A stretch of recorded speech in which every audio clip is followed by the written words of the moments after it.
Hello my friends and welcome to another Tuesday of tutorial. I am Leonardo Perez Nieto and today we will draw a landscape.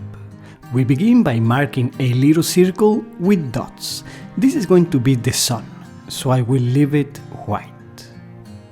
Then we lightly mark some sun rays, because we will be drawing the woods and I want some sun rays that come through. I'm using a beautiful Kaweco fountain pen. This landscape will have a big tree that will be closer to us and everything else will be farther away.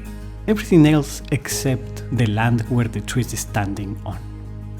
And there will be more trees in the background. To do them lightly, I use the pen upside down because it paints thinner in this way.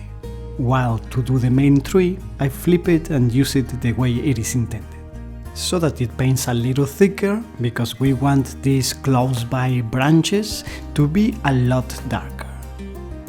I will do most of the shading with hatching and cross hatching, that is with parallel lines and crossing lines.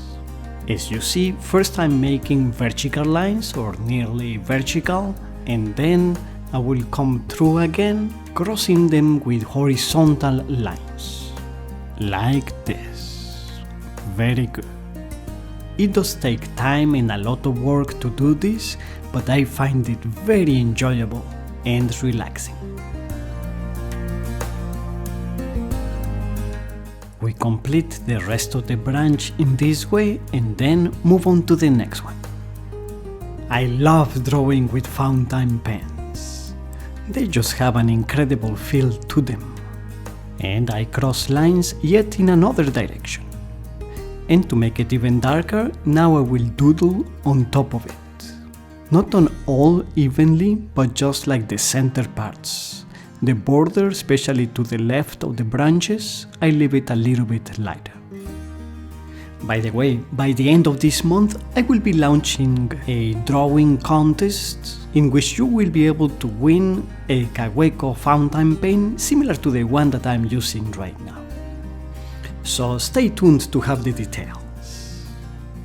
Let's draw a little bit of foliage as well. And we are back to the trees on the background. I flip the pen again to do this. We draw the leaves with little doodling shapes.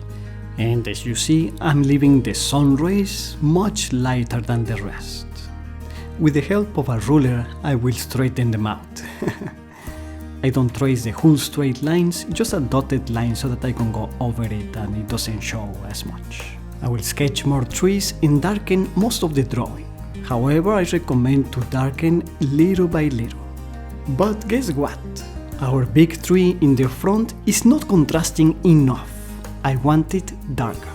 Therefore, I replace the blue ink cartridge with a black one. And with this ink, I go back and do a couple of more layers of hatching and cross hatching. But I don't want it all plain black either. We should be able to see the blue in between. Okay, this is much better. It's ready. If you enjoyed it, please give it a like, share it to your friends, and subscribe to Fine Art Tips. And I will see you on Tuesday.